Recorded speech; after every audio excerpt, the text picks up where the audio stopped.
to a film festival a few weeks ago. I had a friend have a film in it. And then last night I was speaking to my friend who has a web series, and she went to a big conference with a bunch of people it was actually a bunch of women who have their own web series. And when I went to see the short, afterwards my friend came up to me and like hugged me, and she like from the bottom of her soul was like, "Emily, I am so sorry." And I was like, what happened? What happened? Like I thought that something bad had happened that I was unaware of. And she's like, no, I'm so sorry about the sound. I was like, what sound? And she was like, no, just the sound was so bad and I'm so sorry. And I was like, I have no idea what you're talking about. And it was so interesting because like as the night went on, I kept asking her questions like, what are you talking about? I mean, yes, it was like one moment where it was like a little louder than the rest of them, but that's like a short film. Like it was like a tiny little blip. And honestly, until she said something, I didn't even remember it. And then at this conference that I went to, my friend who has her own web series says that every single woman that got up and showed her web series, they all apologized for it.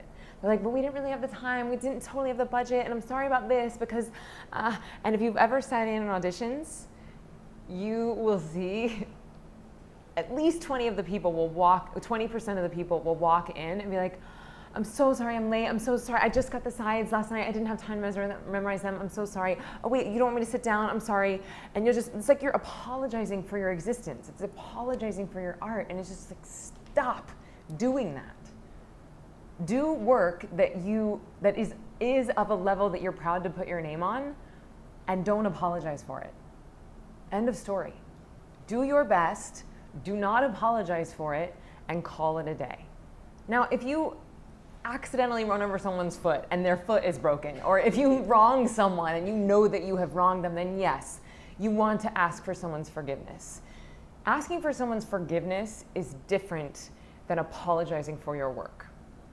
And I hate to say this, but I do think that women do this more often than men. And I don't like to put out sexist or stereotypes in one direction or the other, but I do just see it happen a ton more often with women than I do with men.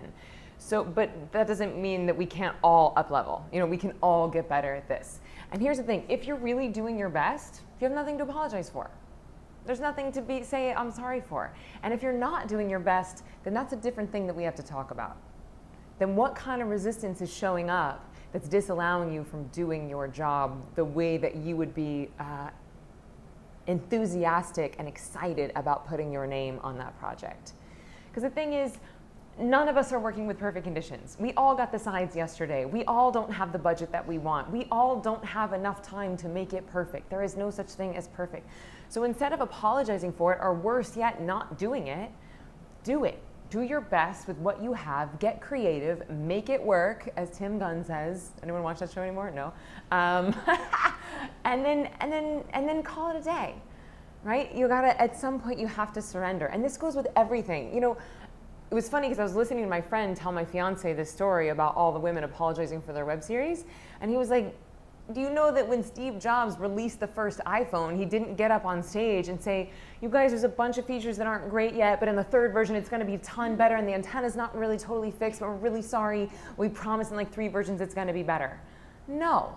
He was screaming at his employees backstage, being like, this better fucking work. But then he goes out on stage and he sells it like it's the best thing since sliced bread, and we all eat it like candy. We can't get enough Apple products. We want them so bad because we believe that they're gonna change our lives. And part of our job as artists and as storytellers is to step into that confident version of ourselves that everyone wants a performer to be. Now, obviously, authenticity trumps all, but nobody wants to watch an insecure person who is riddled with neuroses get up on stage and massage their neuroses. Like, that is not enjoyable for anybody. So what we have to start to do is cultivate this confident part of ourselves.